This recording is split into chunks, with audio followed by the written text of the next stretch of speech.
Hello po guys, welcome back sa aking YouTube channel po. So ang tutorial po natin for today ay kung paano po gumawa ng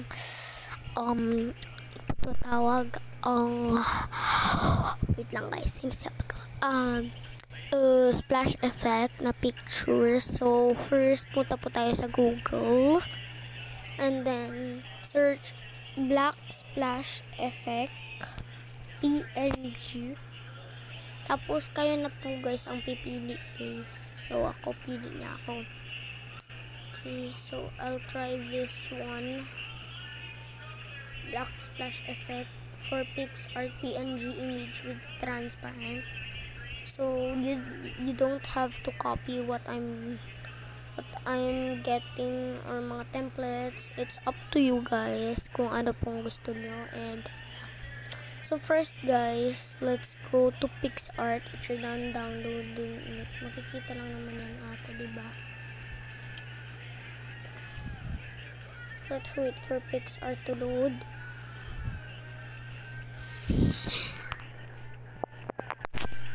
And then, oh my gosh, I split screen naman guys. So scroll down and then you can see this white. Yan po guys ang pipiliin nyo. And then go to, wait, oh my gosh, I'm sorry. Go to add photo. Wait, hindi na save. Wait, let's go again to splash effect PNG.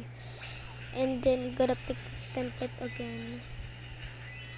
Toppng.com.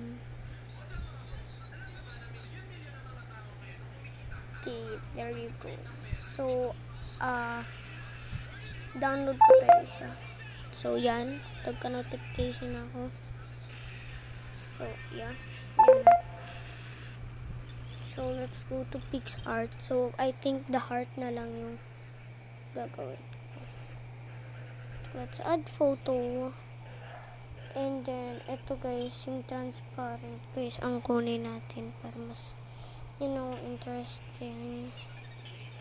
What? Hello? Oh my gosh, sumasama guys.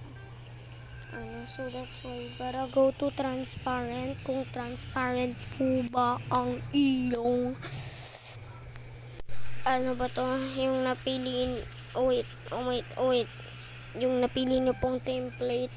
So, got this one, add, and then oh my god, ganito pa rin ba? So I don't have choice guys, so i-zoom nyo na lang guys. Tapos click nyo yung sa baba, tapos add photo, and then get the photo that you want. So picture ng kaklase ko na lang guys ang gagamitin ko, by the way.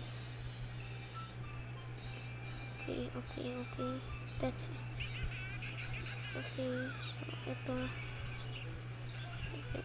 So, I cannot get this on.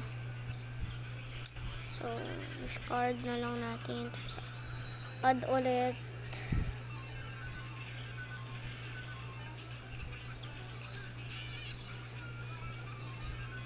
Then add photo, picture na lang na yung paiba guys. Wait, what?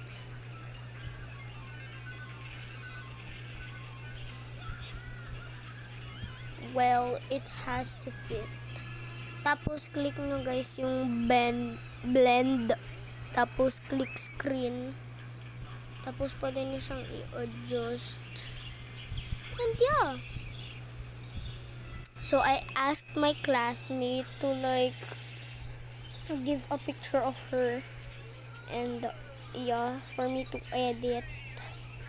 And yeah, so para ma-save ito, click nito ito tiny download button, tapos save to your phone gallery pag may makikita kayong ganyan. Okay na yan. So, bye guys. Thank you for watching. See you next time. And keep safe and God bless. Bye.